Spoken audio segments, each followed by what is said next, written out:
Morning, members. I'd like to bring the Environment, Natural Resources Policy and Finance Committee to order. Representative Hornstein, we've got the minutes of March 11th. I'll move the minutes. Thank you. Discussion of the minutes. All those in favor say aye. Aye. Opposed, nay. The minutes are adopted. Members, we have one bill before us, House File 1394 is Representative Fabian's bill. It deals with the Citizens Board and the Minnesota Pollution Control Agency. We've got a relatively long list of testifiers. It'll be real important to hear from all of them. So I think there's a good chance we'll be back later tonight. We have a room reserved. We'll see how it moves ahead. I know many of you, it's been a very long week. So we'll just have to see how it goes on whether we're back this evening or not. Representative Fabian, do you, let's see, we're moving this bill for possible inclusion. No, I'm sorry, that's right, you've got some government operations stuff. We've got to move House File 1394, it's going to GovOps. Representative Fabian, why don't you make that motion then? I believe there's at least one amendment, there's a technical amendment you have, and then there might be one more amendment you're supporting to get the bill in the shape you'd like. Representative Fabian. Thank you, Mr. Chair. I would so move House File 1394 to be passed and moved on to GovOps. Okay. And with that, Mr. Chair, I'd like to move the A1 amendment. Members, the A1, as I understand, is a technical amendment. Any discussions to the A1? Seeing none, all those in favor of the A1 say aye. Aye. Opposed, nay. The A1's adopted. I think the other amendment is actually not yours, Representative Fabian, but it's Representative Dill's, and you support it. Representative Dill. Thank you, Mr. Chairman. I'd like to move the A15-0159 amendment. And Representative Dill, could you explain the amendment? I will. If you look at the first, it's all relative to the first page of House File 1394, and on page 1, line 13, you would strike knowledgeable and insert who demonstrates expertise. And if you're reading the amendment, it's pretty obvious that the intent of the amendment is to get additional expertise on this board, particularly on line 14, where you strike a field, put in fields, and then after agriculture, insert timber and mining. And so the point of this, at least the first part of the amendment, is to get some varying expertise on the committee, or to assure some varying expertise on the committee.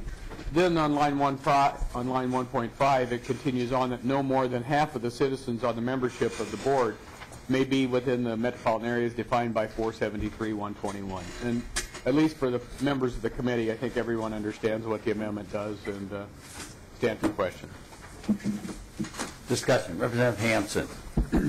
Well, thank you, Mr. Chair. And, I've made this point before on boards, and here we go again, where we're actually writing in more interests into this. I think a better approach would be breaking this out, excuse me, by congressional districts, so there's equal population on a board. The second part, 1.5 to 1.7, raises the issue of where people live as being as important, if not more important, than their background, their knowledge of their skills and their abilities. And I think we've got to, as Minnesotans, move away from that. We need to be looking at representing Minnesota rather than representing an interest or representing a region. And I know that's hard, and I know that people disagree with that, but here we go again with division and dealing with the interest. I realize this is supported by the author and member on our side of the aisle, but I want to make that point. Representative Fabian. Thank you, Mr. Chair. Well, I do support the representative's amendment and would encourage people to support it. Members. Any other comment to the Dill amendment? Representative Clark.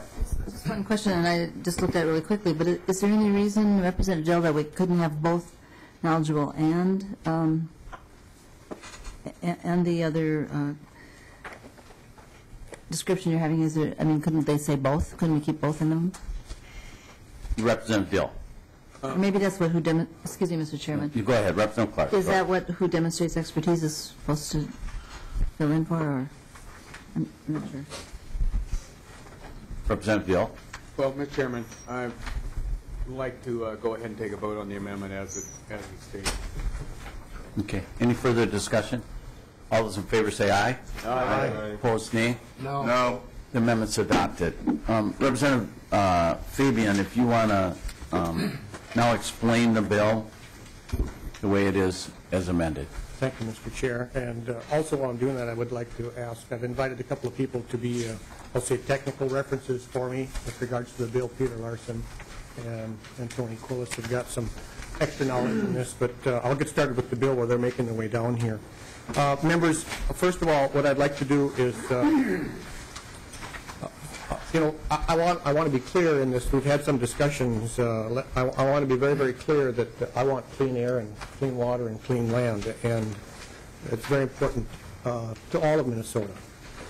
Environmental permitting and review and reform and increasing efficiency at the MPC is nothing new for me. If you remember back to 2011, I was the chief author of House File 1, and we did a lot of stuff there.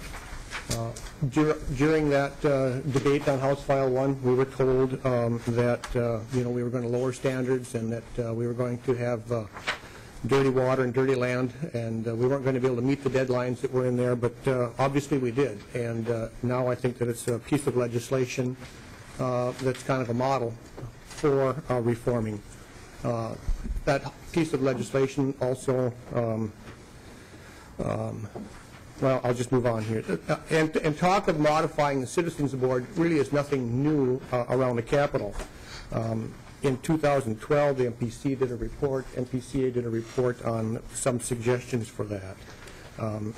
What I've heard from citizens is they like having a direct contact with the MPCA and the MPCA board. And in my opinion, this bill continues to place an emphasis upon that. And the bill is bipartisan. Senator Scoy is carrying the companion bill over in the Senate. I've been working internally on an alternative, possible changes to the restructuring of the MPCA board and how it goes about doing its business long before this bill was done.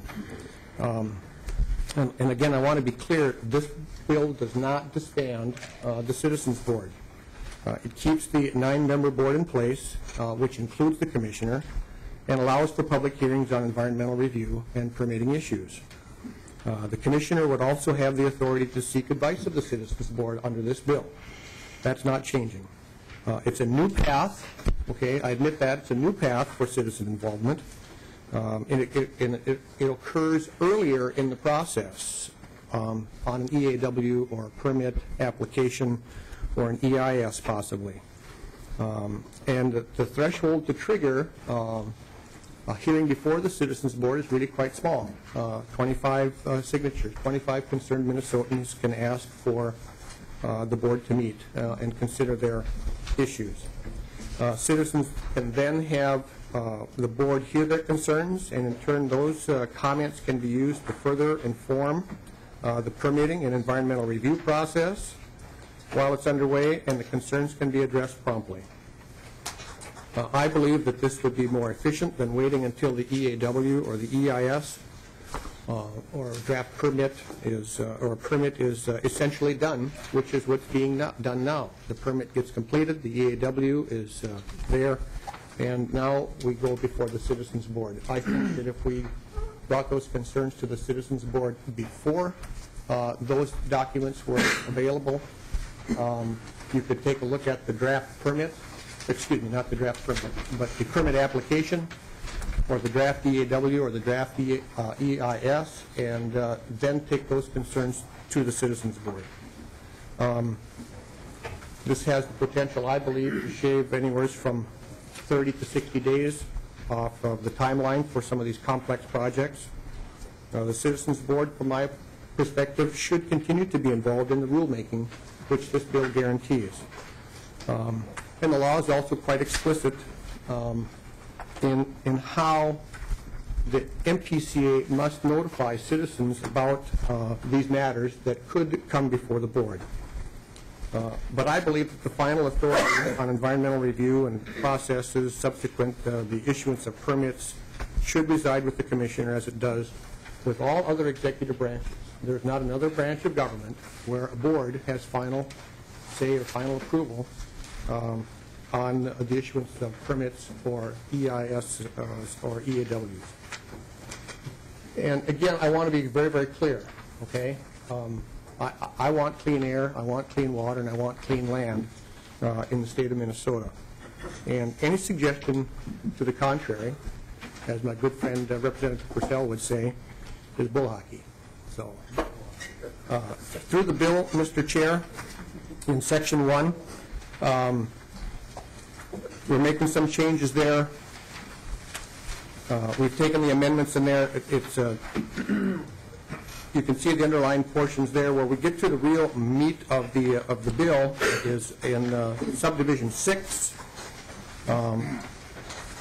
where we're crossing those issues out.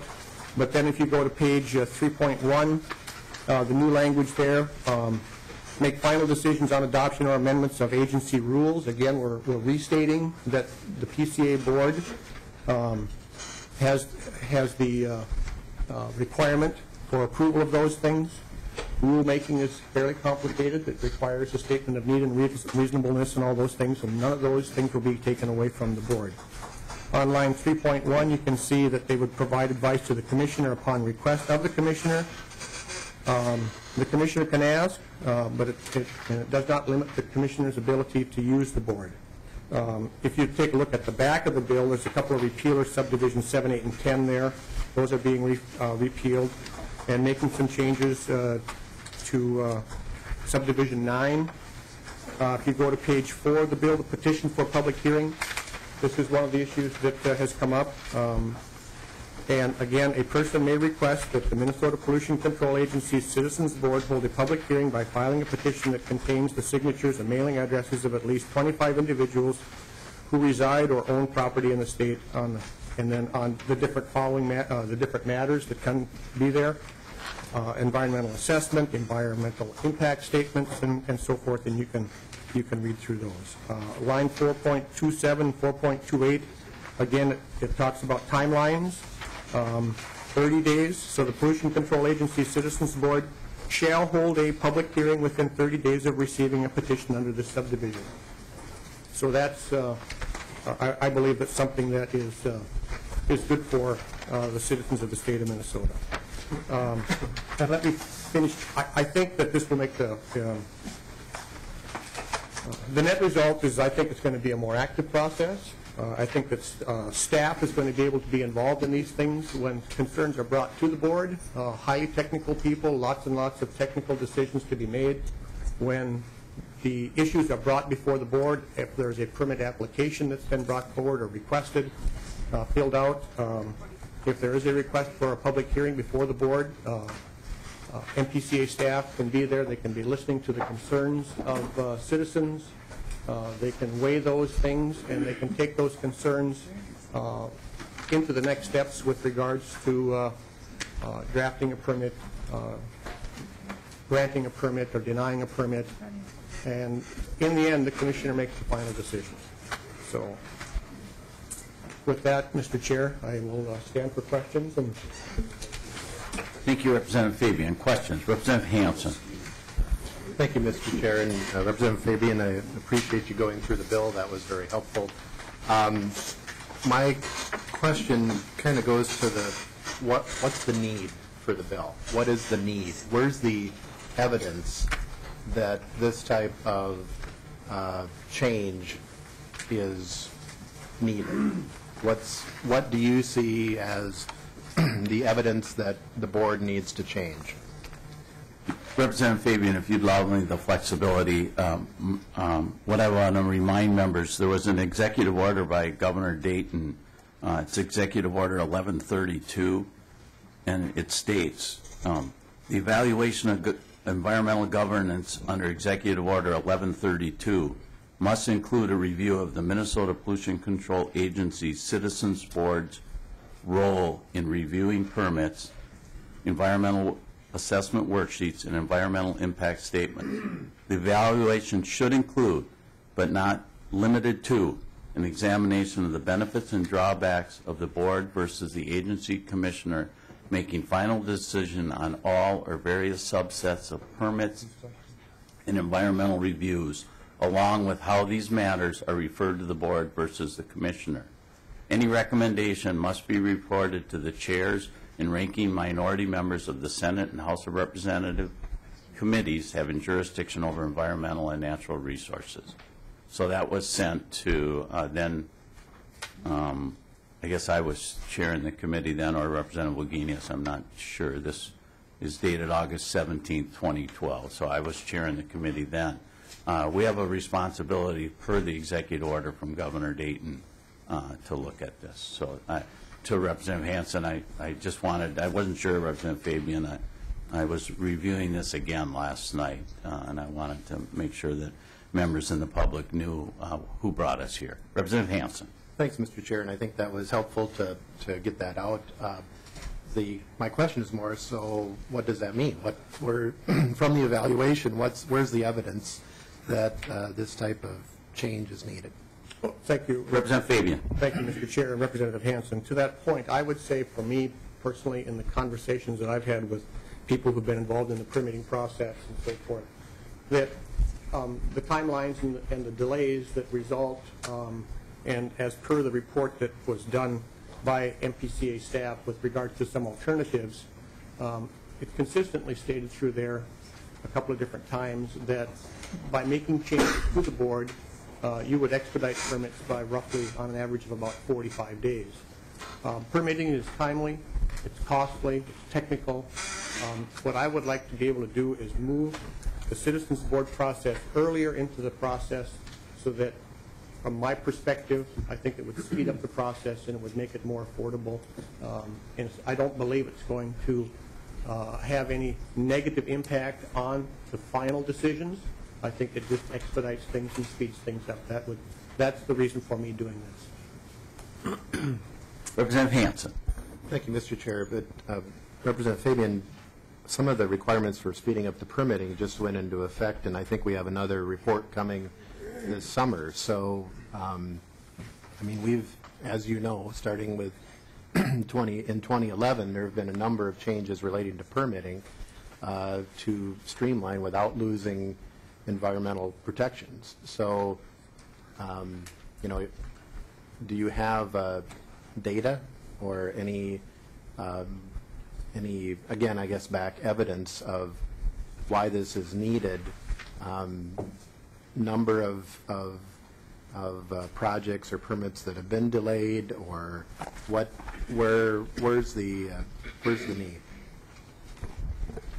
Representative Fabian. Thank you, Mr. Chair. Well, again, kind of referring back to the report that the ECA did, I have the draft of the report, the final copy, but I've got it underlined in here where it says having a decision go before the Citizens Board can add an average of 45 days to a project timeline. Okay, so that's the data that I have. And Representative Hansen, it's stated in here. Here it is again on page 4. Benefits remove an average of 45 days off of a project timeline. So that's what I'm basing my timeline information on. And I don't know if Mr. Quillis has something to add to that. I know he's been very involved in these things. Or Mr. Larson. Mr. Quillis, comment? Mr. Chairman, members of the committee, my name is Tony Quillis, and I'm the Director of Environmental Policy at the Minnesota Chamber of Commerce. I want to thank you for the time this morning, and I will be brief because I know you've got some citizens here that have traveled a while. I'm here every day, and I'm willing to come back later today, Mr. Chairman, or this evening as needed for questions. But, Mr. Chairman, I have personally been involved around this debate on the PCA board, and I'll date myself. I used to have hair on my head when I came to work in this building in 1984. And so this debate on the Pollution Control Agency board has been around since then, if not previous to that. And there has been discussions on whether the board is needed, because it is the only board around that I know of that Commissioner Zelli at the Department of Transportation doesn't have to answer to a board. Commissioner Frederickson at the Department of Agriculture doesn't have to answer to a board. Director Erlinger over at the Department of Health doesn't have a board that he has to answer to. So when we look at government structure, that's kind of one of the issues that kind of stands out and has been part of debate of just government reform over the years as we've gone through it and looked at it.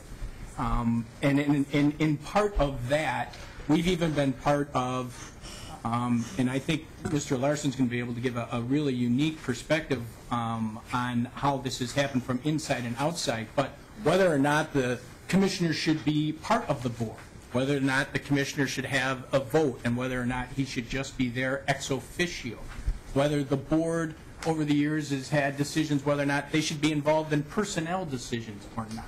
So this debate and how they should be involved, whether they should exist, and how they should be involved in the operation of the agency has been around for a long time.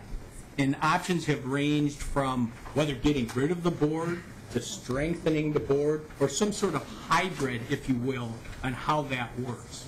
So, Mr. Chairman, I look at it from the perspective of, as the governor said during his first term in 2000, whatever it was, he wants his state agencies, specifically his environmental regulatory agencies, to operate at the speed of commerce. And we want to try and help him, as Representative Fabian referenced, to go through, and we've done on a bipartisan basis, to gone through and work with the agencies to go through Department of Agriculture, Pollution Control Agency, Department of Natural Resources, to try and speed up the permitting process, if you will.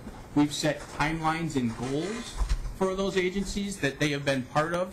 We've talked about the reports that Representative Hansen had just referenced. We did 2 of them a year. Now we're going to do 1 of them a year. I think we've did that now down to August.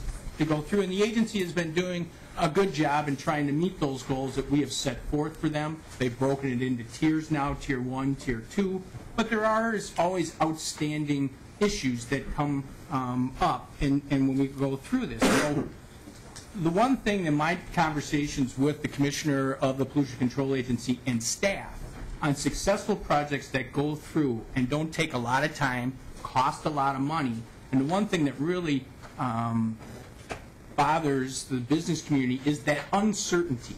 When you go through and you commit the time and the cost, that at the end of the process there's going to be a decision. That uncertainty always worries the business community, if you will, Mr. Chairman. So to try and the best ones that go through that address that time, cost, and uncertainty are ones that involve the public early on. The public engagement early in the process, the better. And to let them know where it's at and how it's going, we think is a very good process. Representatives Fabian bill, we think, does that. Moving House File 1394, moving the board earlier into the process and letting them get involved, go out actually into the geographic area where the region, where the project or permit or environmental assessment worksheet is going to be affected. Let the public input go through. We think is a very good thing to go through and get the public early on involved in the process. And Mr. Chairman, we think that is a good part and a good change that which should move forward. Thank you, Mr. Quillis. Next, I'd like to hear from Mr. Peter Larson. Mr. Larson, as a former commissioner of the MPCA, thank you for taking my invitation to testify today. I thought it would be important to hear from former commissioner. And before that, Mr. Larson, Representative Fabian. Mr. Chair and members, I want to make it clear that Mr. Larson is here at my request. I've asked him to come. I think he has a vast wealth of knowledge in this area, having been in the position that he's in. So that would be, well, I just want that to be clear. And I know you wanted to be here. It's now on the record that we have both asked him to be here, so that's good to know. Mr. Larson, if you could identify yourself for the record and who you represent. Mr. Chair, Peter Larson, the Larkin Hoffman Law Firm. I'm not here for any of my clients. I'm here to just provide some input into an important discussion. So I actually appreciate the opportunity to be here. Just as a bit of background, we're going to be talking a little bit about some language that I actually wrote. I guess it means you've been around here for a while, that you were here probably at this very table talking about how this language should be adopted. And now I'm here to talk about deleting language, and I'll tell you a little bit about that. Mr. Larson, can I clarify? Are you referencing the language in 1967 that created the MPCA Citizens Board? I was not even 10 yet. I won't tell you exactly, but no. But I was alive, which is different than some of the people in the So the folks that are listening and didn't hear it because of the laughter, I was asking if the legislation you were referencing was the creation of the Citizen Board in 1967, and you said that clearly was not what you were going to talk about. It was not. I was a young boy at Cleveland Elementary in Fergus Falls at that time. Well, good for you. I never knew that's where you started. That's good to know now. Mr. Larson. Thank you, Mr. Chair. And just as a bit of background, I was at the Pollution Control Agency in the 90s under Ernie Carlson. I was the assistant commissioner for a couple of years. I was deputy for a year and a half, and I was commissioner for 2.5 years. And so I staffed the PCA board for a couple of years as assistant commissioner and deputy, and then I was the chair for 2.5 years. And I've been practicing law ever since. I just have a little background for folks. Like I said, I'll get into it, but I worked on this back in the 90s when some of the changes that are in law were made. And it's interesting, I think, to note that in 67, the agency was created when there was lots of agency changes going on. It wasn't just the PCA board. I think it was the Levander Commission, for those of you who remember that name, that talked about how government should be structured. The PCA board was created, I think, about that time as part of that. There was a Water Pollution Control Board at the Department of Health that was the predecessor, and you'll see that if you have all of 116. I heard some comment around here that was the predecessor to the Citizens Board, and I didn't know that, and I looked it up last night. And it's true that the PCA was the successor, but the Water Pollution Control Board had a couple citizens on it, but it was mostly agency heads. At the time, they were executive directors or something. And then there was a advisory board geographically appointed to that board. They were just really figuring out how to handle wastewater at the time. There was 7 wastewater treatment facilities discharging into Lake Minnetonka in 1970, just to give you a sense of what they were facing. Moving forward quickly, EPA was created afterwards. The Minnesota Environmental Policy Act, which created environmental review in Minnesota, was created afterwards. NEPA, the Federal Environmental Review Law, afterwards. Clean Air Act, Clean Water Act, Superfund, RCRA. So the PCA board was created when there was really virtually no law. There was some law, but as we consider it now, none of the modern laws existed. And I want to note before I talk a little bit about the board that I spent a lot of time and knowing a lot of people that served on the board, and I consider some of them really important public servants in the state of Minnesota. Dr. Dan Foley, I'll just pick out as one. He's served since the 80s. I think he might even predate Tony Quillis's time up here, and he's still on the board. He's a medical doctor. He's an emergency physician, and folks like them deserve a lot of credit. So I'm not here in any way to criticize the citizens that have served on this board. I looked back, and I think this got handed out to you. PCA website has the agendas for the last couple of years on it, and you can go back farther than that. I just went back 24 months, and I think you have this in your packet. I went back and looked at the agenda and looked at the items that they've had on the agenda since March 2013. I counted 35 agenda items. There were 8 environmental review decisions and permit agenda items. There were 6 projects in that 24-month period for which decisions were made on permitting or environmental review out of the 35. So that left 27 items on the board agenda that wouldn't be affected by this bill. And I think it was actually 5 or 6 months. I think it was 5 months. So in 2 years, 5 months, agendas would be affected by the bill. The agency's agenda would not be impacted other than those 5 months. They would still do rulemaking. They'd still be doing the informational items that they did. They did 1 SDS water quality permit, which is not a federal permit. It's a state permit because it doesn't involve a discharge. They did 1 NPDES permit, which is the federal permit because it involves the discharge. That was for a Perham resource recovery facility. They did 2 air permits, 1 for the University of Minnesota and 1 for an ethanol plant. They did 2 EIS adequacy decisions. Both decisions were that the EIS was adequate. They did 1 positive declaration on an EAW, which has been discussed a bit around here, and that was on a dairy.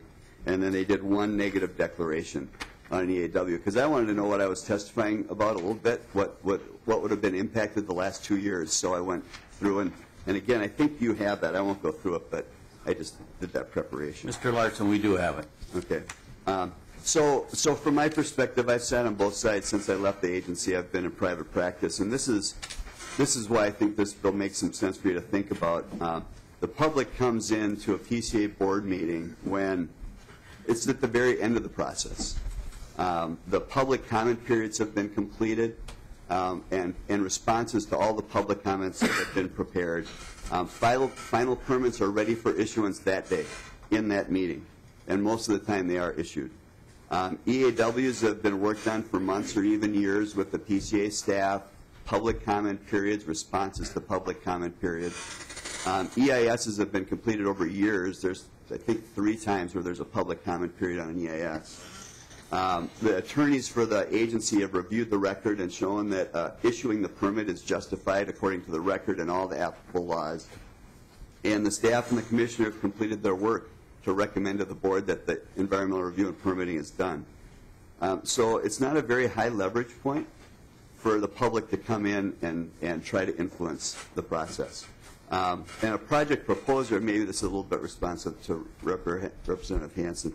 A project proposer comes in and having spent, if it's a big project, potentially years planning, paying consultants, meeting with the agency, going through public comment periods, seeing responses to comments. If it's an EIS, it's certainly taken years. And then they're sitting in the back of the room after all that, and the citizens board and the staff are talking among themselves and might change the permit and might make a decision right there. And it's a difficult thing to sit through, and I can say, Representative Hansen, another thing that happens is when people do due diligence of projects, they ask people to do a chart.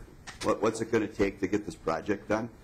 And when I've been involved in that PCA board process is the toughest to describe. And normally they've never seen it before, and you can't tell them how long it's going to take. And I had one circumstance where someone said, well, it's very interesting that you know so much about this, and I was working with another lawyer, and you guys seem like you know how you could get this done, but I don't even have to do that in the other state I'm thinking about. So that's not every day, but I can tell you just taking off my PCA hat, putting on my hat I wear now, that's a circumstance. So just to conclude, Representative or Mr. Chair, it seems to me that you should seriously consider moving the PCA process earlier. It's a much higher leverage point for citizens if they want to actually influence the process.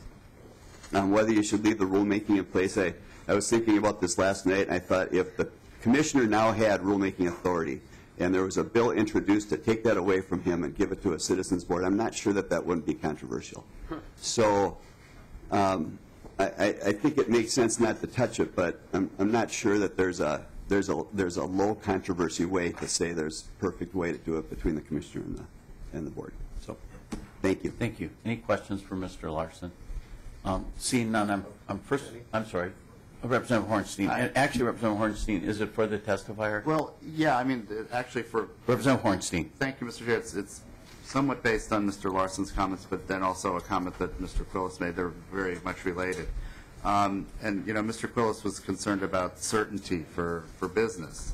And, you know, I find that a little puzzling because if there's one thing that's certain, based on the record of the Citizens Board and the PCA, it's that they're going to get their permit. And I don't know if either the author or someone can tell me how many times the PCA has actually turned down a permit, the Citizens Board.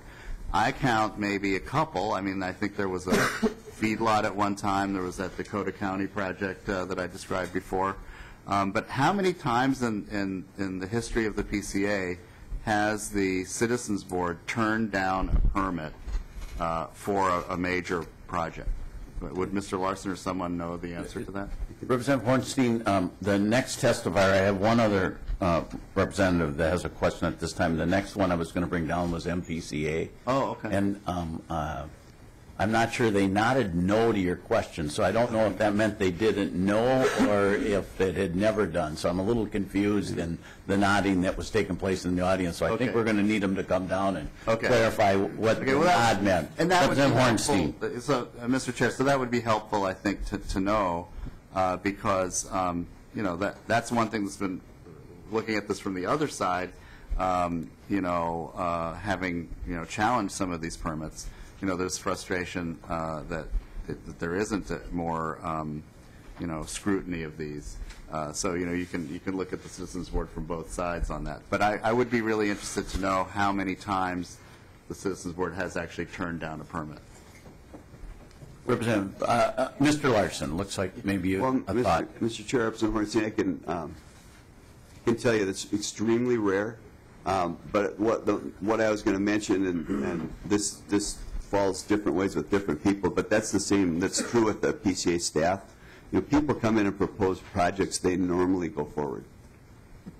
It's just a matter of whether they get changed along the way. So I'm not sure that either the PCA staff or the board very often says you can't have a permit. It's just a matter of what the permit's going to say when it's issued. So Hornstein. Thank you for that, Mr. Chair. So that's where I think that, you know, I'm a little puzzled by this statement that there's this high degree of uncertainty that people are feeling about this permitting process. Because I think if there's one thing that is certain, you know, most people who want to permit get that. And, of course, a permit is a permit to pollute at a certain level or not. But that's what it is. And so, you know, I'm just a little puzzled by that. Representative Hornstein, I just, two things. You might be building a case for why we don't need them if they're going to get the permit. And I would say in some cases these permits actually are saving us pollution. They may be an alternative way of doing something that's going to replace current practices that are causing more pollution. So where it may be a permit to allow some pollution, it may save more pollution than it creates. And I don't even like using that word, but Representative Horns. And well, to that point, I mean, one of the reasons I feel strongly about keeping the Citizens Board and keeping it the way it is that, you know, oftentimes this does provide more transparency in this process. And it is important to look at the specifics of the permit itself. But, you know, you have an open opportunity for citizens to, you know, participate in a full, transparent public hearing or two, depending on the project. And so, you know, I would never advocate for not having a Citizens Board for that reason. So. Representative Fabian. Thank you, Mr. Chair. Well, you know, oftentimes in this discussion that we have, the business community is who's at the table, okay? And those are the things that we hear about. But the reality for me, where I live, I don't hear a lot from businesses. Where I hear it from is cities who have complex projects put together. So anytime you add, let's just say hypothetically, 45 days to the process, that's an additional expense. That's an additional time that's added to the length of a total project. If you're doing something that's complex and you're replacing your sewage lagoons in northwest Minnesota, our construction season is very short to begin with, just because of Mother Nature. So anything that we could do to speed the process up, to create that efficiency, I think is a benefit. And Representative Hornstein, I admire and respect your concern, you know, that you're expressing. But personally, I don't see anything in my bill that is jeopardizing the input of the public. In fact, I think it makes it even more, it makes the decision in the end cleaner. It takes out that stuff, that negotiating at the very end process that may be going on between the proposer, the staff, and the board. Representative Hornstein. Thanks. We could move on. There's Okay. other concerns. Thank you. But Representative Newberger. Thank you, Mr. Chair. I'll be brief. I just have a quick comment about the bill. Representative Fabian, thank you. Sincerely, thank you. I was reading this bill on page 4, 4.27, section C, where we start here. You have brought this bill to the public where you require that these meetings need to be held in a location where it's going to be effective, and that you're actually bringing it out there where we have to face the people that are going to be affected by this.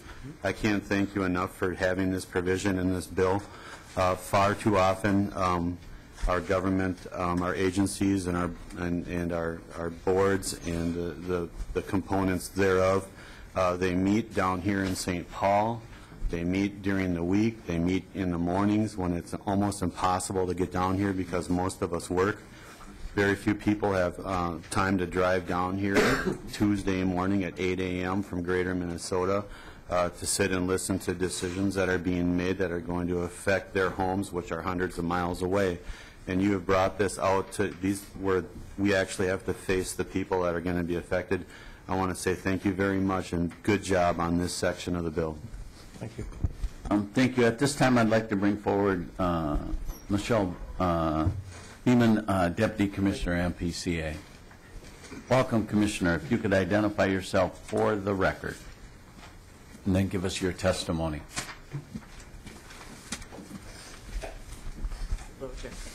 That is a low chair. You might want to switch it. I knew former Commissioner Larson wasn't very tall, but I thought he really, really looked short there. So thank you. Welcome. Thank you, Mr. Chair and members. My name is Michelle Beeman, and I'm currently the Deputy Commissioner at the Pollution Control Agency. And I also might as well say up front, I also am a former member of the board. When I was not working for state government, I was appointed by Governor Pawlenty to serve on a term for 4 years, and I was confirmed by the Senate. And so I have a perspective of having been a board member and now being Deputy Commissioner, and I do staff the board during the board meetings, so I am part of the process now, even though I'm not a member of the board.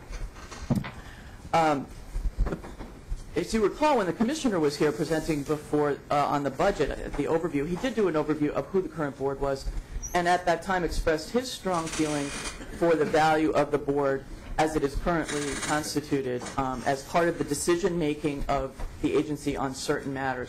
So I'm here to express the agency's opposition to the bill because it does, at this point, fundamentally change the nature of the agency as it's structured by taking the board and making it an advisory body instead of a decision-making body.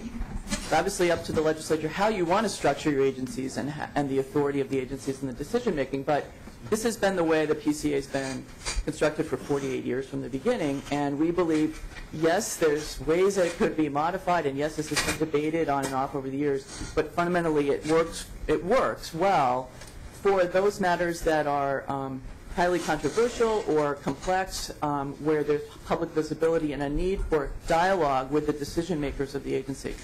Just to set a little bit of context, again, to be clear, the vast majority of the permits and other environmental review decisions that the PCA makes are done outside the board. The commissioner makes decisions on permits, staff make decisions on permits all the time. As some of the data that you've been presented show, there's a very, very, very small number of actual matters before the board. And some might say, well, then why have the board if it's that small a number?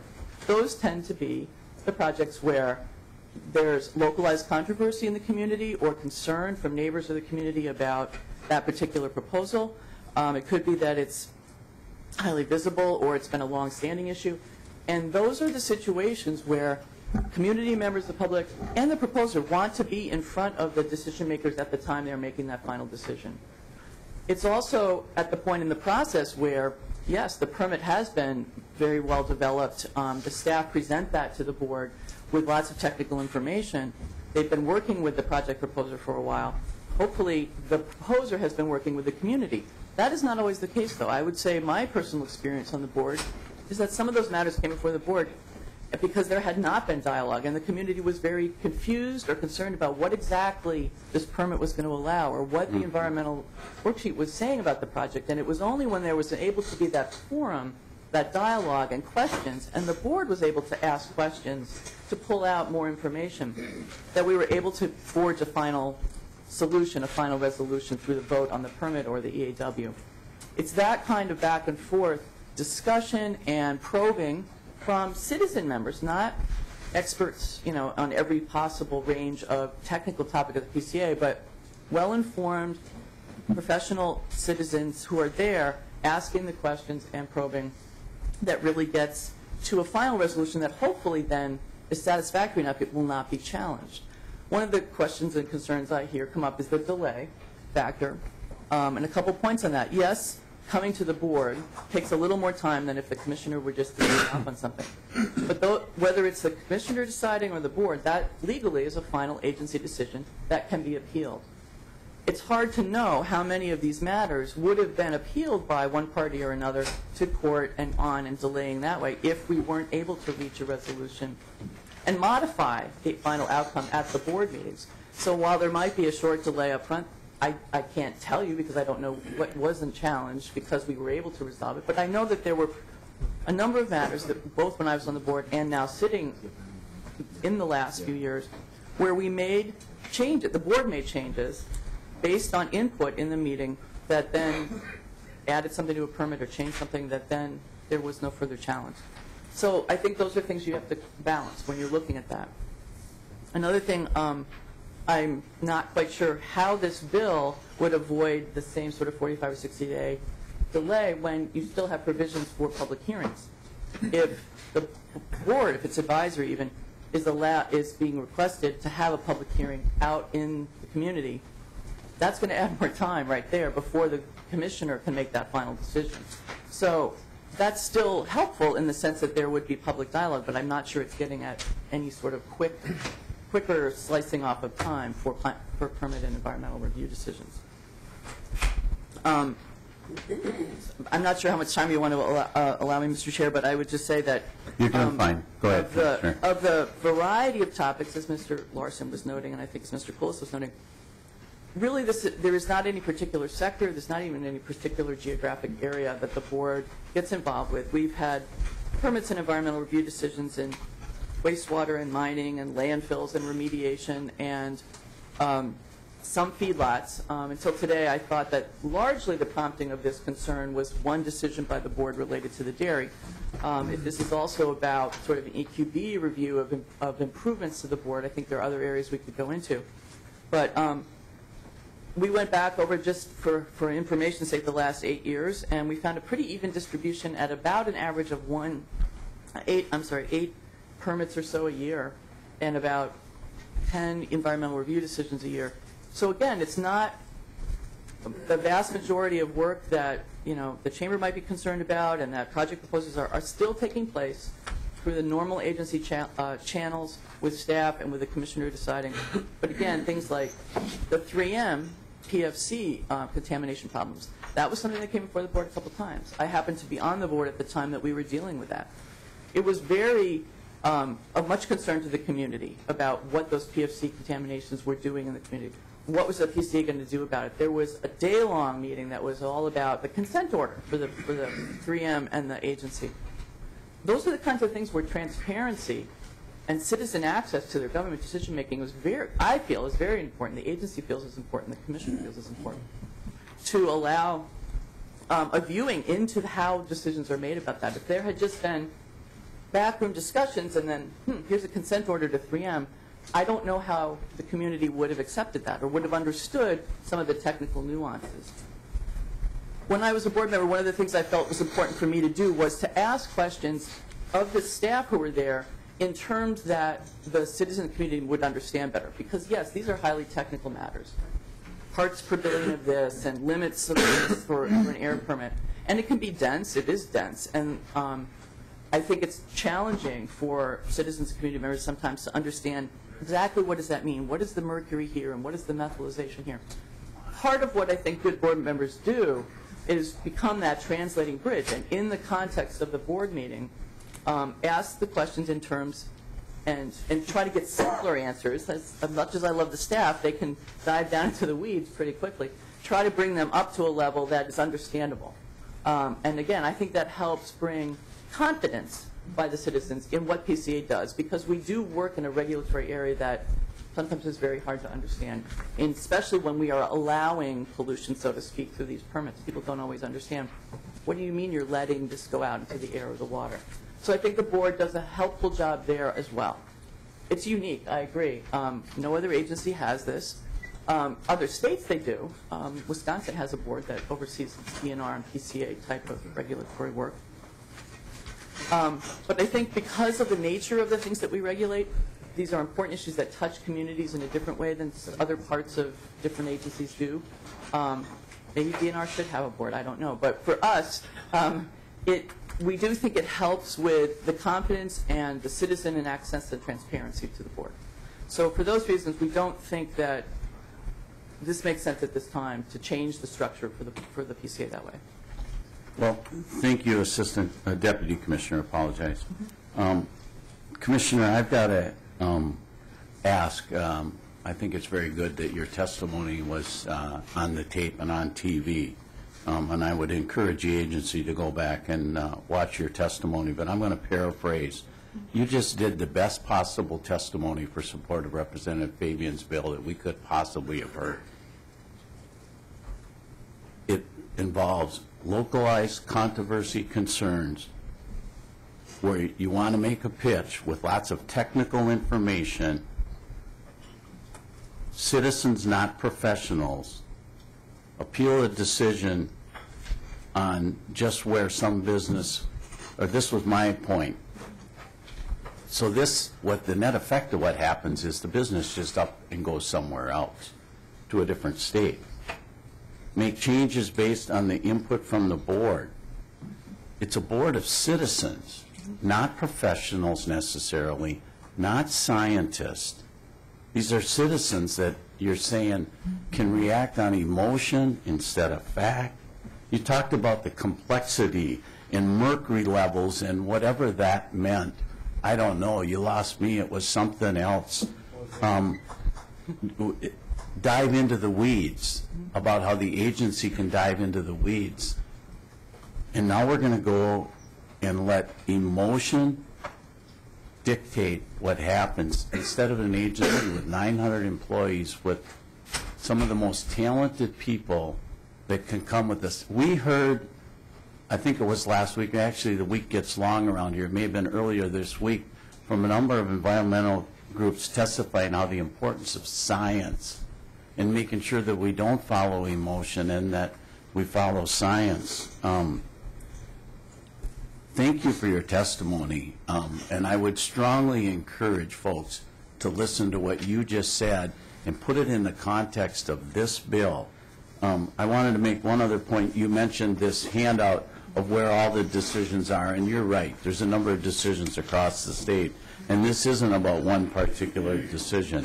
It also notes, members, and it notes what were the industries that were involved in the decisions from 07 to 14, and then it also says the location by counties, and it's a darker blue are all the different impacted counties.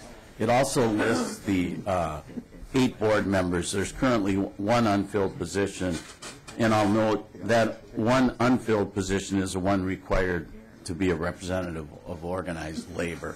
So, Deputy Commissioner, thank you for your testimony. I strongly encourage you to listen to it, because I got to be honest, you just gave the best reason for why we need to look at this, because it is about emotion and not about science and fact and reason.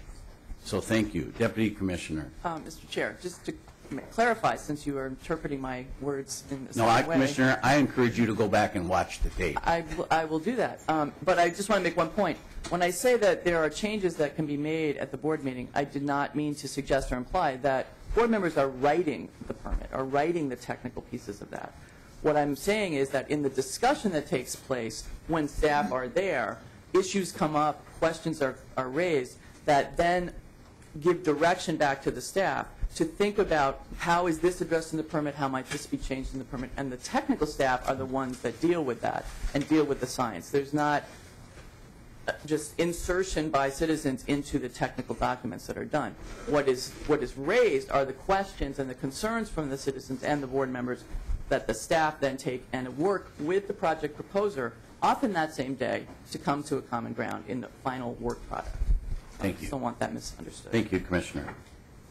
Representative Hornstein. Thank you, Mr. Chair. I just, we've had a couple of references to the fact that this is the only board in state government, and, you know, I've counted at least 4, and there may be more. I mean, obviously Bowser is a board, that's in the name, but you have the MAC, you have the Met Council, you have the Public Utilities Commission.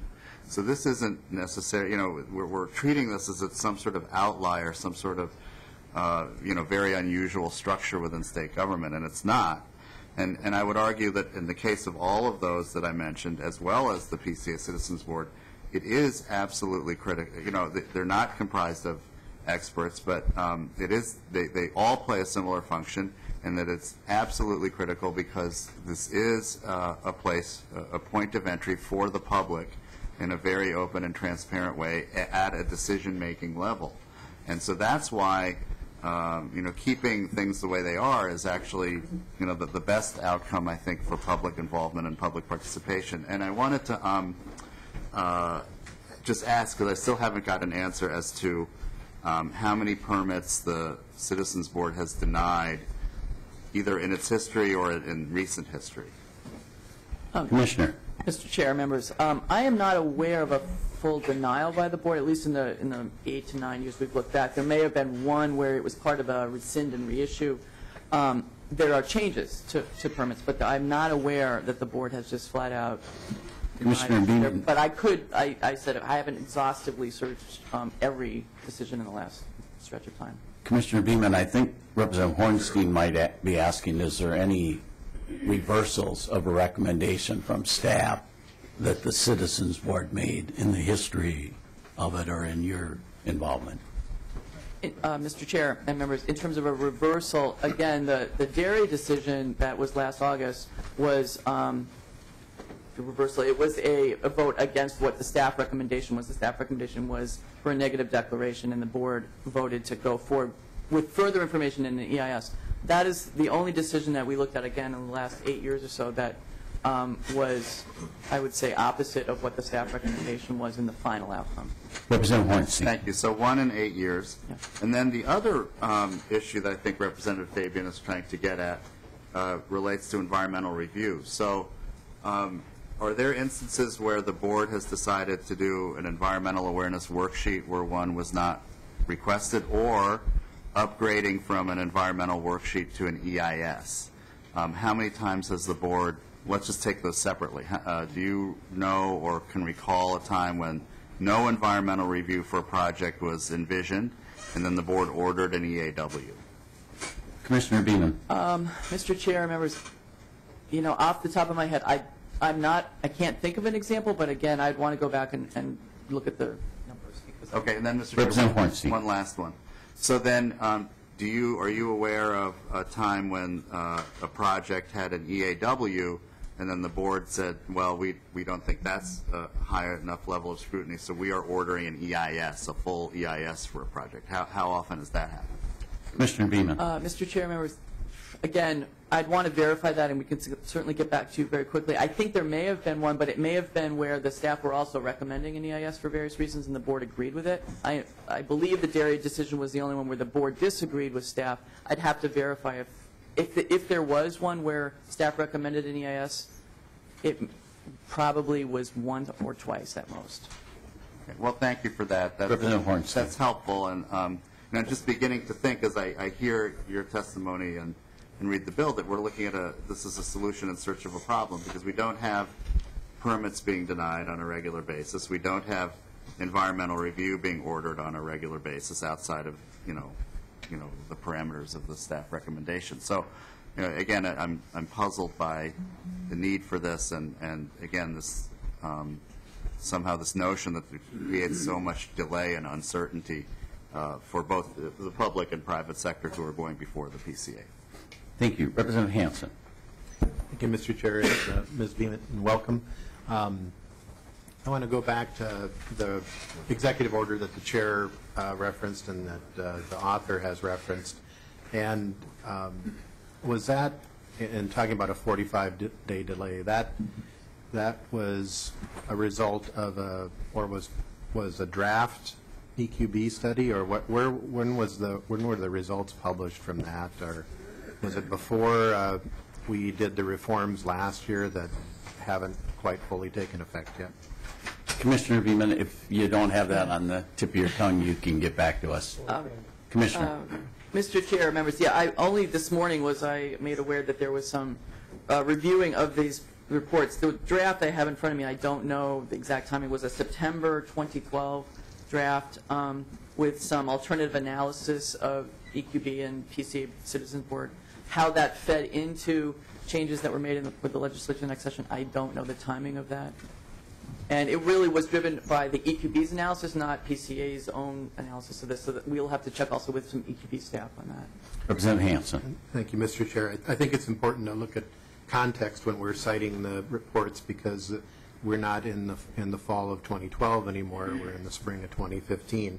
I do want to respond back to kind of the perception of citizens running wild here at a meeting.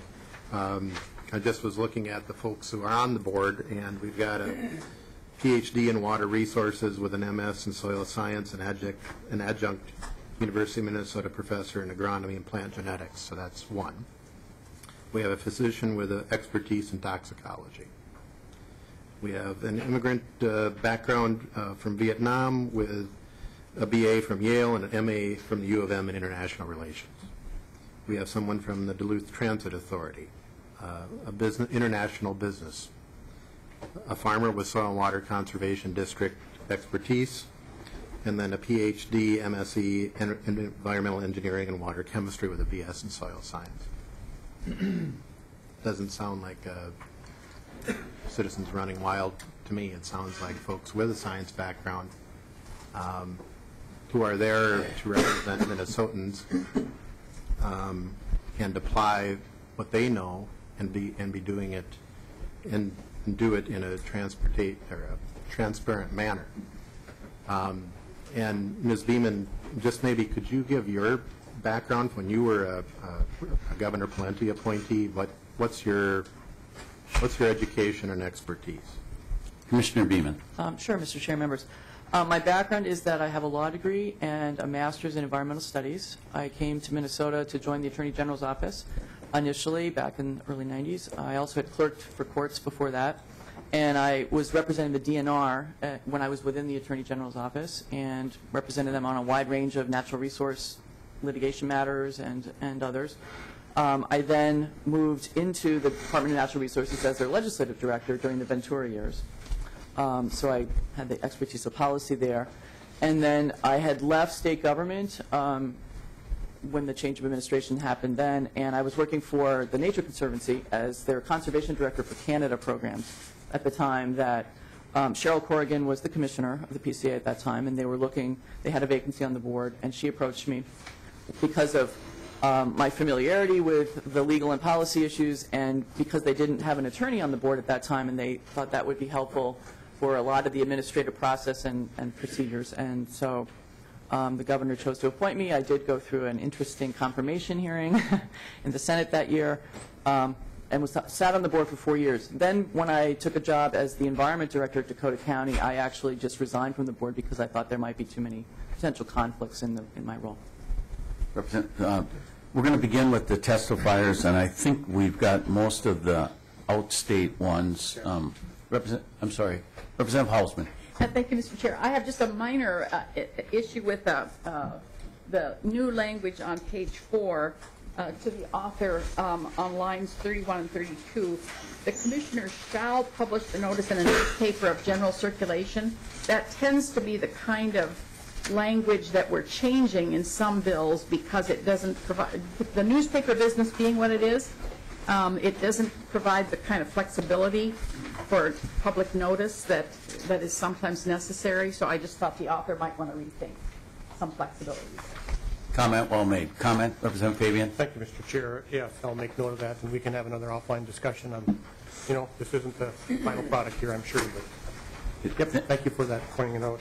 Thank you, Representative Hausman. Seeing no other questions, let's begin. Oh, I'm sorry, Representative Torkelson. Well, thank you, Mr. Chair. Representative Fabian, just to clarify, does your bill actually eliminate the Citizens Board? Absolutely not. Representative Fabian. Excuse me, Mr. Chair. Mr. Chair and Representative Torkelson, no, it does not. Well, thank you. Follow up, Representative Torkelson. Thank you, Mr. Chair. I've gotten the impression from some of the questioning that somehow that we are eliminating this very important board. Citizens' input is important to all of us, but the timing of this input and the impact of it is certainly also important. And I'd just like to remind everyone around the table that this bill does not eliminate the Citizens Board. It, in fact, keeps it in place with a very strong role in rulemaking. Thank you, Mr. Chair. Thank you. Let's begin with Kathy DeBoer from Chicago. Ms. DeBoer, if I messed your name up, could you read? No, you did. You did. Okay. If you could identify yourself for the record and who you represent. Welcome. Thank you, Mr. Chairman and members. My name is Kathy DeBoer. I'm a farmer and a registered nurse, and I represent John, Kathy, Les, and Mitchell DeBoer. We live a mile south of the latest decision by the MPCA board regarding the Baker Dairy. We live a mile from that dairy and are strongly opposed to it. I'd just like to give you a little bit of background on the situation with that dairy and the permit application process, because I think it's very important in determining how important the Citizens Board is. And I love the name Citizens Board because that's who represents me. Last spring, proper notice was given, comment periods were given, and the dairy was letting us know that they were proceeding to put 10,000 cows in a small area of about a quarter of land, 160 acres, just a mile north of us and a mile to the southeast of neighbors of ours whose 10-year-old daughter has asthma. We were very concerned about the impact. We already have one of their dairies 6 miles from us, and the impact is huge with trucks and safety and water usage. And so we decided we were going to try to oppose this dairy. The dairy was very good in having an informational meeting, which we had on July 22nd at our Chicago, Alberta school. And they came, brought a nice PowerPoint presentation, and were very convincing, except that the 200 people there, at least 90 to 95% were against the project. They did not take our feelings into consideration and kept on with their permitting process. I'm sure that they had gone, quite a ways with this process already, but our only other opportunity to have any input in this process after the comment period was to go to the Citizens Board.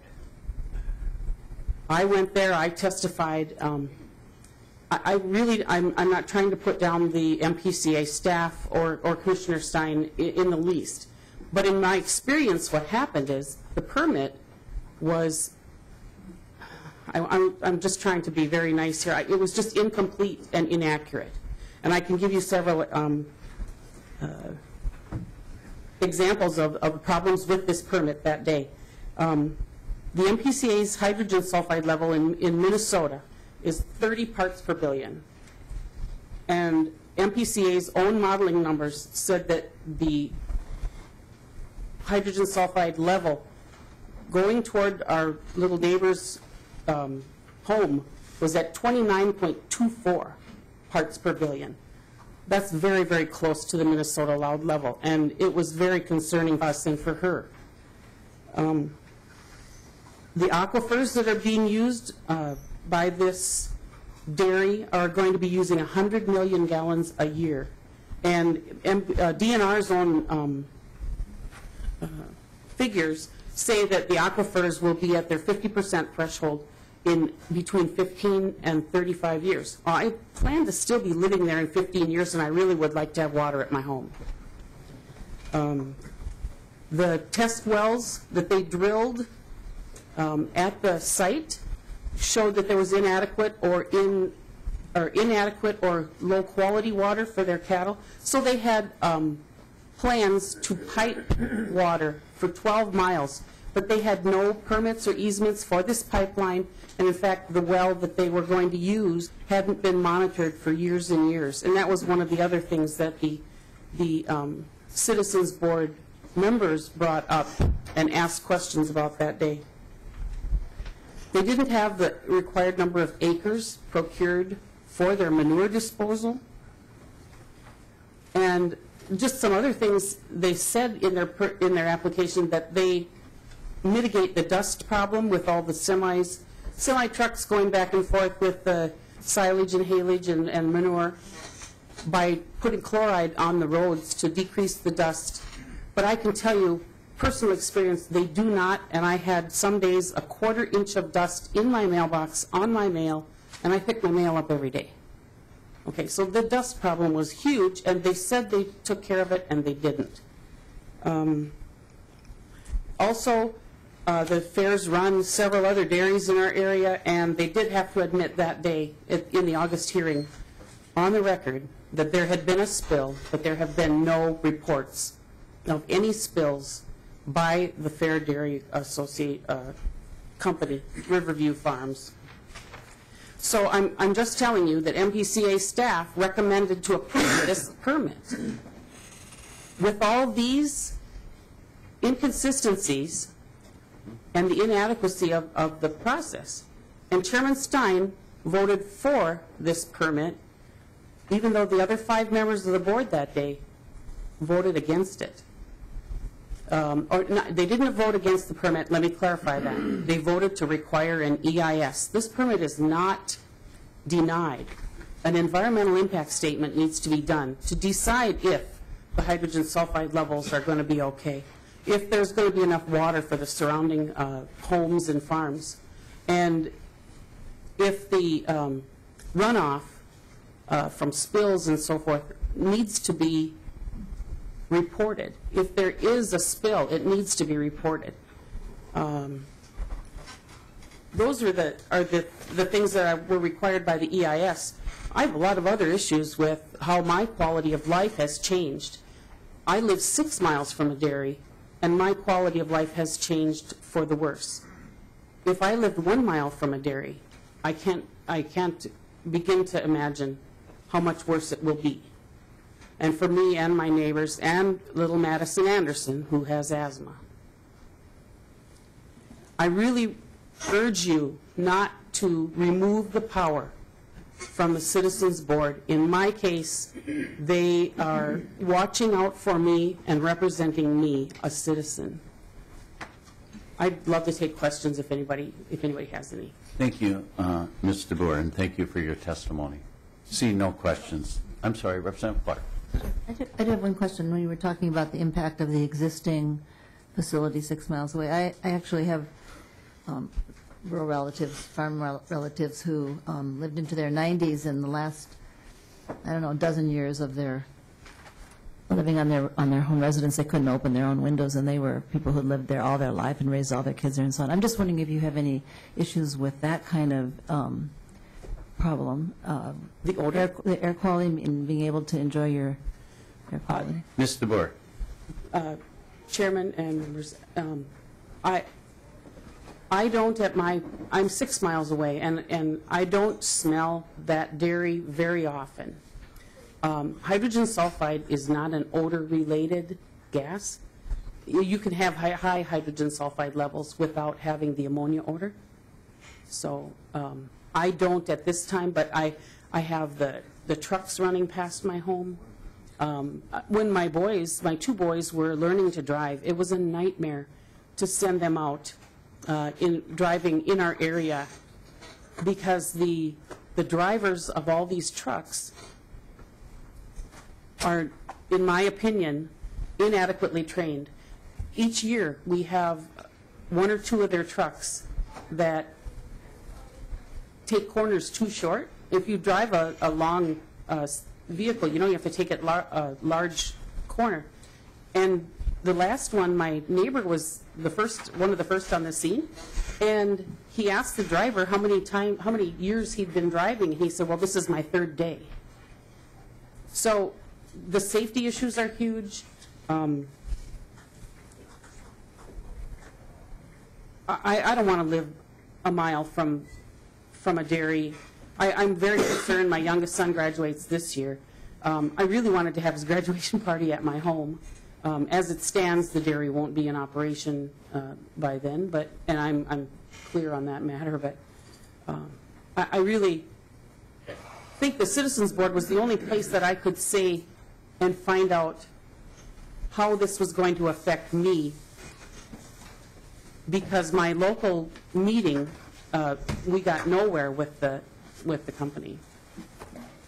Thank you, Ms. DeBoer. See no other questions. Thank you. Next to testify is James Canny from Franklin. And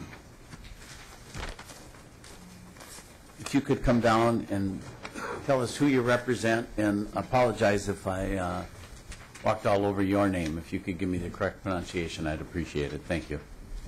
Good morning. Good morning. My name is James Connie, and I'm pleased to be here to a certain extent. It's a beautiful day out there, and a day like this, I'm happy I'm a dairy farmer and not a representative, sitting inside of a windowless room, hearing testimony as to what they should do. It's really an honor for me to be a dairy farmer and a small family dairy farmer. So what I'm here about is to give kind of the perspective from the country, the boots on the ground perspective of what we would like to see out in the country and how this would impact us. As a small dairy farmer, we do not, for the most part, worry about the permitting process. It's not something that's going to be a big problem for us. It's not something that's going to be a big hurdle for us to overcome. At this time, I'm very happy to say that I am not a last generation dairy farmer in the state. I'm a 6th generation Minnesota farmer. My family came here in 1854. But I'm not a last generation. My daughter and son-in-law are taking on the farm, and that's the reason I can be here not home milking cows right now. And they're doing an excellent job of it.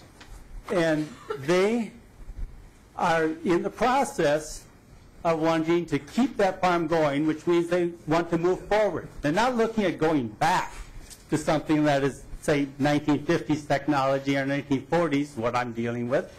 They want to go forward. They want to build a new robotic dairy barn. And they are not looking at having any great issues because they're not looking at building huge. They're not looking at building something that will house 9,000 cows. They're looking at building that will house 60 cows. They'll house our herd. But for the future of dairy farming as we see it in this state. And that, I think, is what I would like to talk about this morning, in that what is our future and what has been our heritage here in Minnesota. Our heritage in Minnesota was that we came to this country looking for opportunity to be small dairy farmers and farmers out here where we could be independent business people and be able to be ourselves and be who we are as business people out here in the country. And that has been our heritage. And from there, we built our communities, we built our families, and we built forward our state. And to that end, I think is what we should look at as our future. I'm not one who believes that our future is something that just unreels before us like a newsreel and it just happens to us. I think our future is something that is a product of our past and our choices and our present. And if we are to make the choices today that will give us the future we want tomorrow, then we need to be looking at what choices are we making. And one of the choices we're looking at is whether or not we will be changing how this board will be impacting us in the future. Having it as a board of last resort is good. Having it as a board that has expertise is good. And if we don't have that, then we have problems. We have problems like they have in Washington State. I brought along my horse dairyman, dairy farmer, and in there they have an article about the manure world is being turned upside down. Because out in Washington State, as of within the last month or so, they had a ruling by a judge out there saying that if you are spreading manure on the ground in your area, you better be really careful about how you're doing it and that you're following your plan, your manure management plan, because if you're not following it and following it to the point where the amount that you're putting on isn't being used by the crop that's coming off, you are no longer just spreading an agricultural product for a fertilizer, you are spreading a hazardous waste. And that's what happens when you get super concentrations. Because when you're talking a small farm like mine, it's not a big problem. We don't have that many cows. But if you're talking a huge dairy, that's a whole nother ballgame. For us, we have about a half-mile max to go out to the end of our farm and back again, okay? If you're talking a huge dairy, they got miles and miles of roads that they got to go out and back. They're impacting a lot of people in a lot of ways, and they're impacting infrastructure, new roads around them and their environment. Now, another point I'd like to bring up. Last week, I happened to be down in Iowa, and down there, they just, as of Tuesday, the Des Moines Water Works filed a lawsuit against the 3-county ditch districts above Des Moines. And this is an article that's put out by a law professor from Drake University outlining the situation. And what they have there is that they have, in the last 20 years, allowed, where you say, CAFOs to go run amok in this area. They have allowed huge expansion. And because of it, the amount of runoff is now impacting the water into the city of Des Moines, to the tune of, if they do not do something about the runoff coming into their city, they will have to build a water treatment plant to remove the nitrates that will cost the city $100 million. In other words, if we do not do things, we do not make our choices correctly today, we will pay big prices in the future for those wrong choices. Thank you. Is anybody got any questions? I can see that people are getting restless. Any questions for Mr. Connie? I don't see any. Thank you for coming forward and testifying. Members, I'm trying to figure out our strategy here. I've got a couple of, at least one more citizen has come forward. I actually think I'll have the citizen come forward now. Stan Suttinger, if you could come forward. I believe you identified that you want to testify. Stan Suttinger from Minneapolis. Okay, here he comes. And then I've got, I'm assuming, two more to testify opposed to the bill. And if I gave each of you 5 minutes, I've got a representative from the Land Stewardship Project and Mr. Morris from MEP. That would get us till 10-2, and I've got 1, 2, 3, 4, 5, 6 testifiers. I'm assuming want to testify for the bill. Maybe you testifiers for the bill could visit with Ms. Zipko while we hear from the next 3 and see if you want to limit your testimony, and we could take a vote before 10, and if you don't, we'll just come back tonight. And so I'd rather do that. I want to make sure that all, and we'll consult with Representative Hansen too to see how, to this point, Representative Hansen. Thank you, Mr. Chair. I think we have some members who have some questions, so we may, when we get to the wrap-up and then the testimony may spur some questions, so. Okay. Representative Hansen, would you prefer we just come back tonight? Yeah. Okay, we'll come back tonight. Okay, so you can disregard everything I just said. Welcome to the committee. If you could identify yourself for the record and who you represent. Yes, thank you for the opportunity to give testimony. My name is Stan Slattinger, and I'm a resident of South Minneapolis. And I can't claim familiarity with any of the details of the legislation or the proposed changes in the legislation. I'll tell you the reason why I'm here is an article that appeared in yesterday's Star Tribune, and I'll read a quotation. I don't know whether the gentleman is present here today that made the statement, but according to Star Trib, in a recent hearing, Representative Tony Cornish of Vernon Center told members of the the Minnesota Pollution Control Agency, you wouldn't even exist if it wasn't for the legislature. We gave you rulemaking authority, of which many of us regret. And the reason we're here today, and we have some of these bills, is because of this arrogance. So this this statement in the press concerns me. My definition of arrogance in this connection is the belief that corporate well-being trumps human well-being in importance.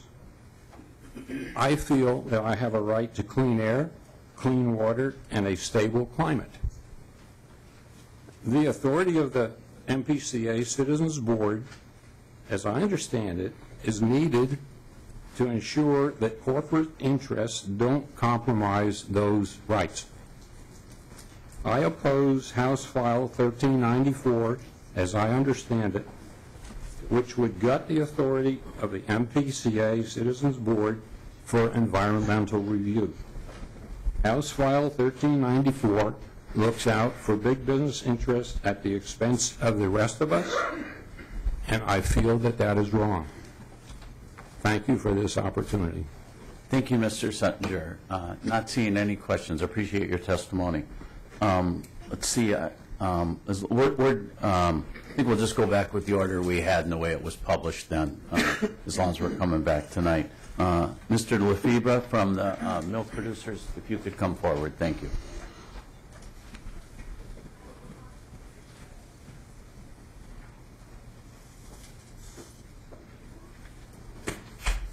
Welcome. If you could identify yourself for the record and who you represent. Thank you, Mr. Chair. My name is Bob LaFave. I'm the Executive Director of the Minnesota Milk Producers Association. It's the organization that represents all dairy farmers, whether it was like the earlier testifier, organic dairy farmers, and all the way to dairy farmers like the fairs at Riverview and the Baker Dairy that was mentioned earlier. Our motto is, we respect people, and we want to do whatever we can, and we support dairy farmers that follow the law, that are environmentally, socially, and economically sustainable. So, I just want to start by briefly talking about the situation that we have for livestock producers in Minnesota versus other states. We do have the extra process, that's the environmental review process, one of the processes that we've been talking about here this morning, that livestock farmers don't have in other states. And that starts when you reach the stage of 700 cows.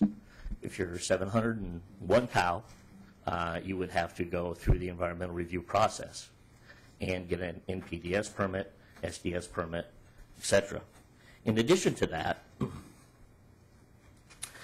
we have the local townships and their zoning, where you have opportunity for public input. You also have the county conditional use permit process, where there is also opportunity for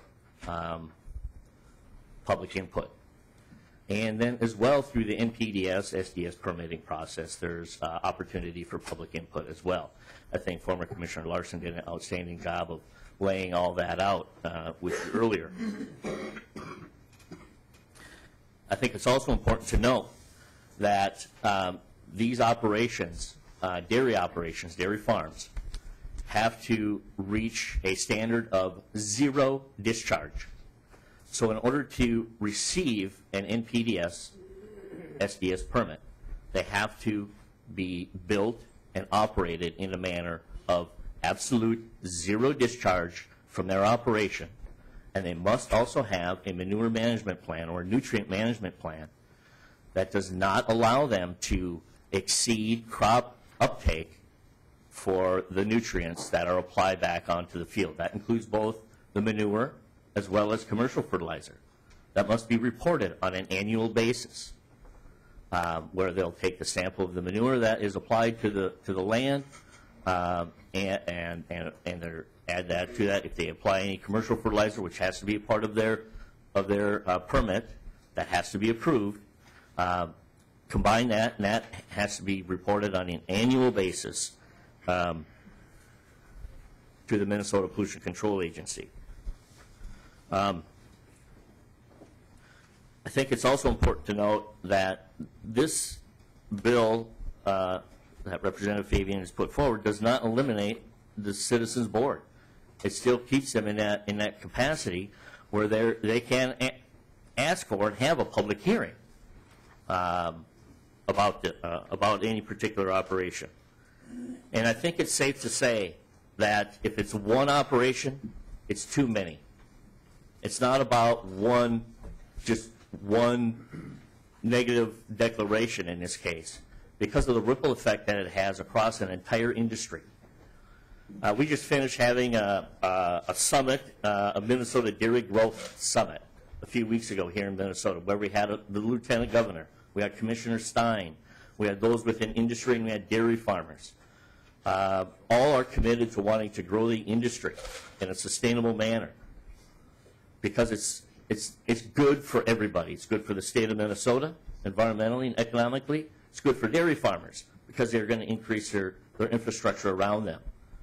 And this is one of those areas. In fact, Commissioner Stein made the statement that we need to find some harmony between the local, county, and state permitting processes. And we believe this is one of those ways in which we can help to provide more harmony in that whole process, in that whole permitting process.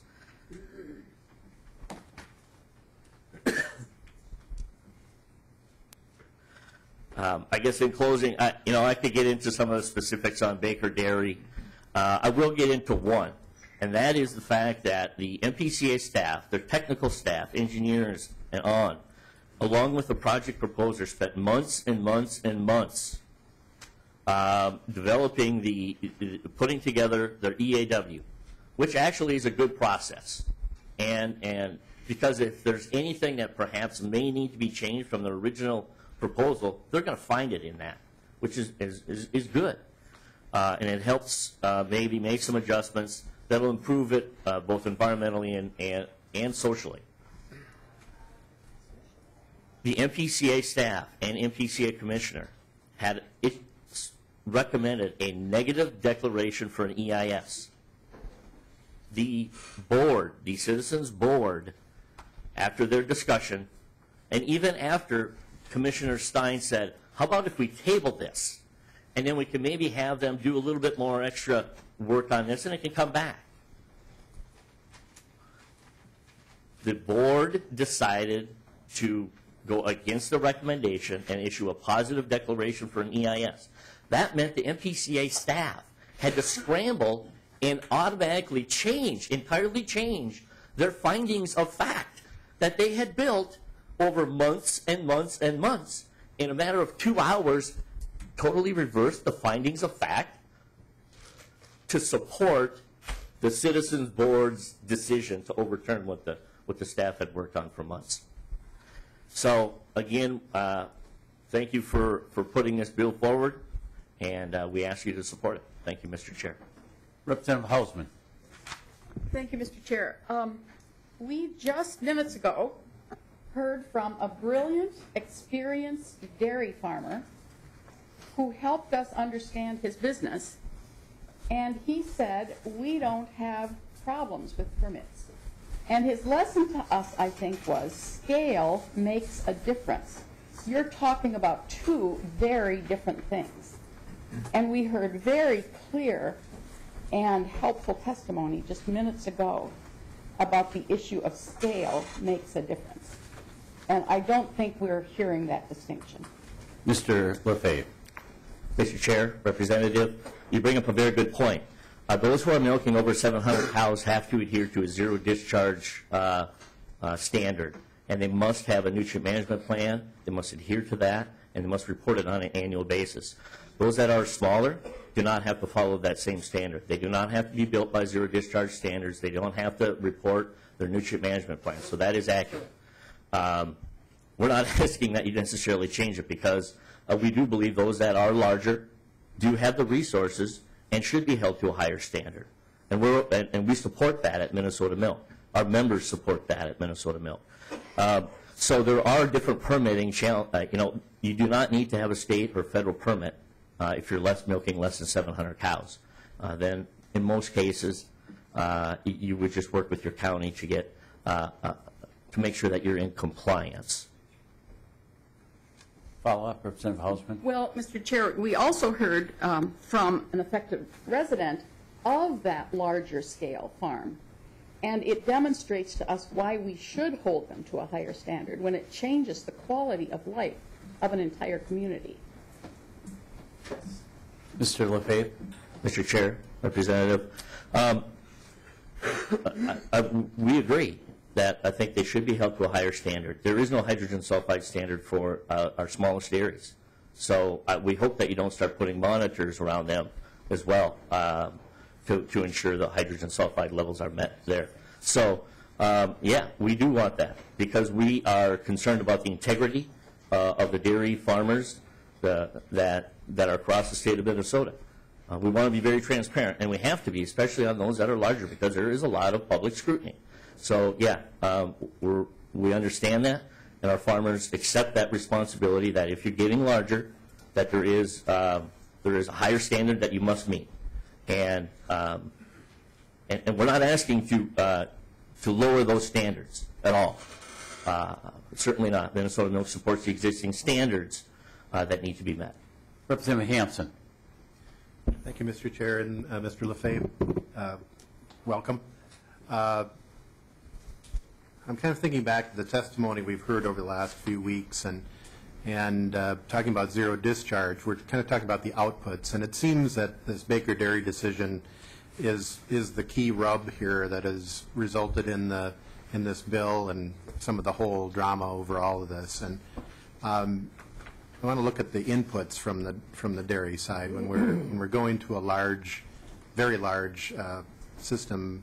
If we're looking just at the permitting, we're looking at what comes out. But we've had testimony yesterday about water inputs and water quantity, not that far from where this would be geographically, not close, but in an area where water capacity, cows take a lot of water. So when we look at a large dairy, which my understanding, and I could be not quite accurate on this, but it's my understanding this is the equivalent of a town of like 55,000 people being created in terms of the waste that would be generated. So when you have the large dairy, you've got to be having the hay, you've got to have the inputs, you've got to have the water, making sure that the well capacity is going to be there, what the impacts are in terms of that cone of depression for that water, and looking at how many acres, because phosphorus will be the impact, that phosphorus will be the limiting factor in terms of how many acres you can apply the manure on, because you'll get to a naturally occurring level plus the use that you might not be able to put it on the same acres year after year after year. So isn't that kind of where the EIS was going, is to look at what's going in and how much you've got to look out rather than just does it make the permit? Mr. Lefebvre, before you answer, are you available to come back tonight? Yes, I am, Mr. Chair. Okay, thank you. Anticipate that. Mr. Lefebvre. Mr. Chair, Representative Hansen.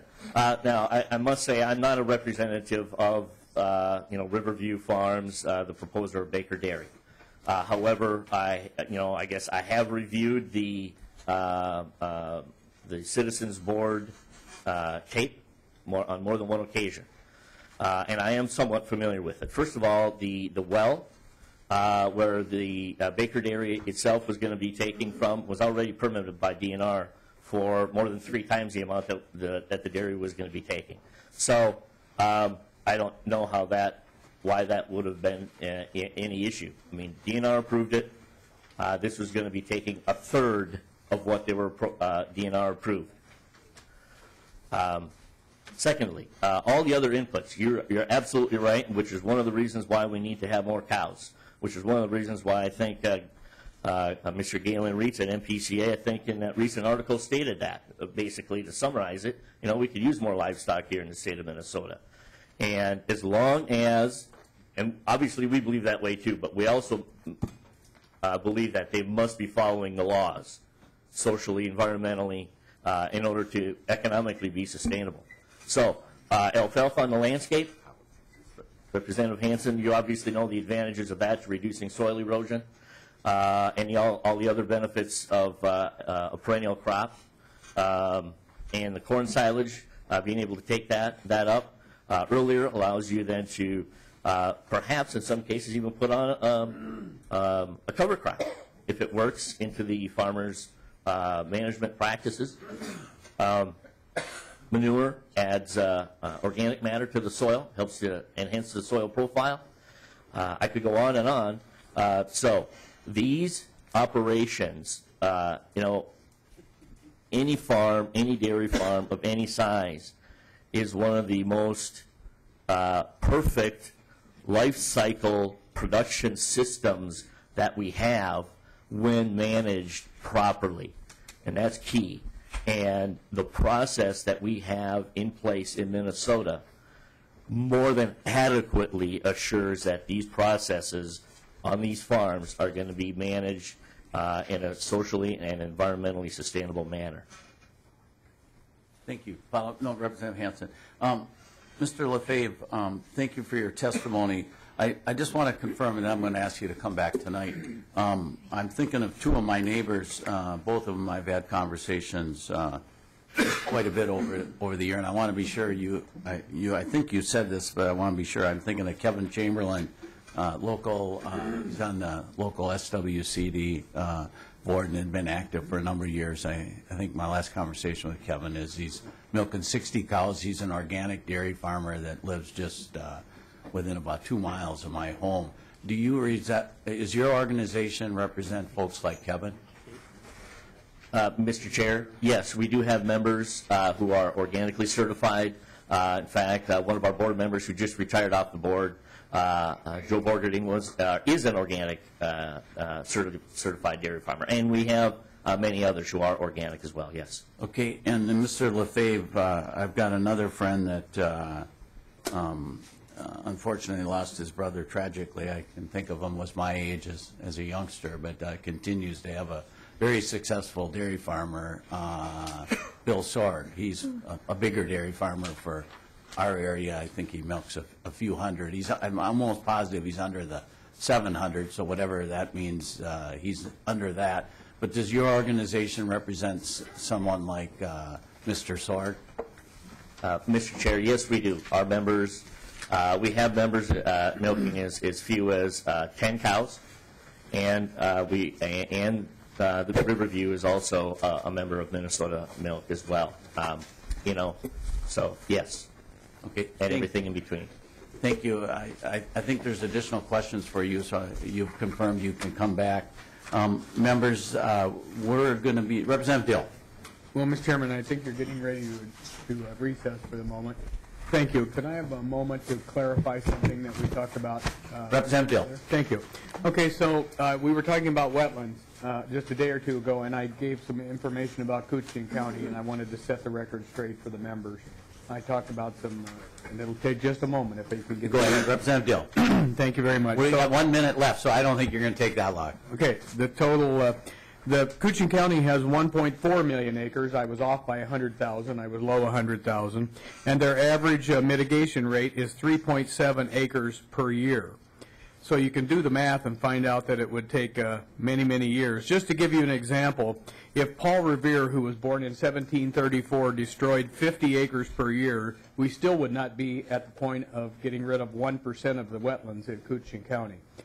Their actual rate of wetland mitigation is 2.7 acres per year. So it would take 14,000 years or something along that line to reach 1%. So I'm just trying to give some scale and magnitude of what I talked about yesterday. I have a handout. I'll pass it out. Thank you. Okay. And Representative Dill, we can get that to people tonight. Members, we are Representative Cornish. Real quickly, since my name was mentioned, Tony Cornish of Vernon Center, Minnesota, I still feel the same way about the PCA. Go ahead. We're surprised, Representative Cornish. Members, we are in recess until 4:30, and we'll be back in the basement hearing room, and we will be voting on this bill tonight. We're in recess.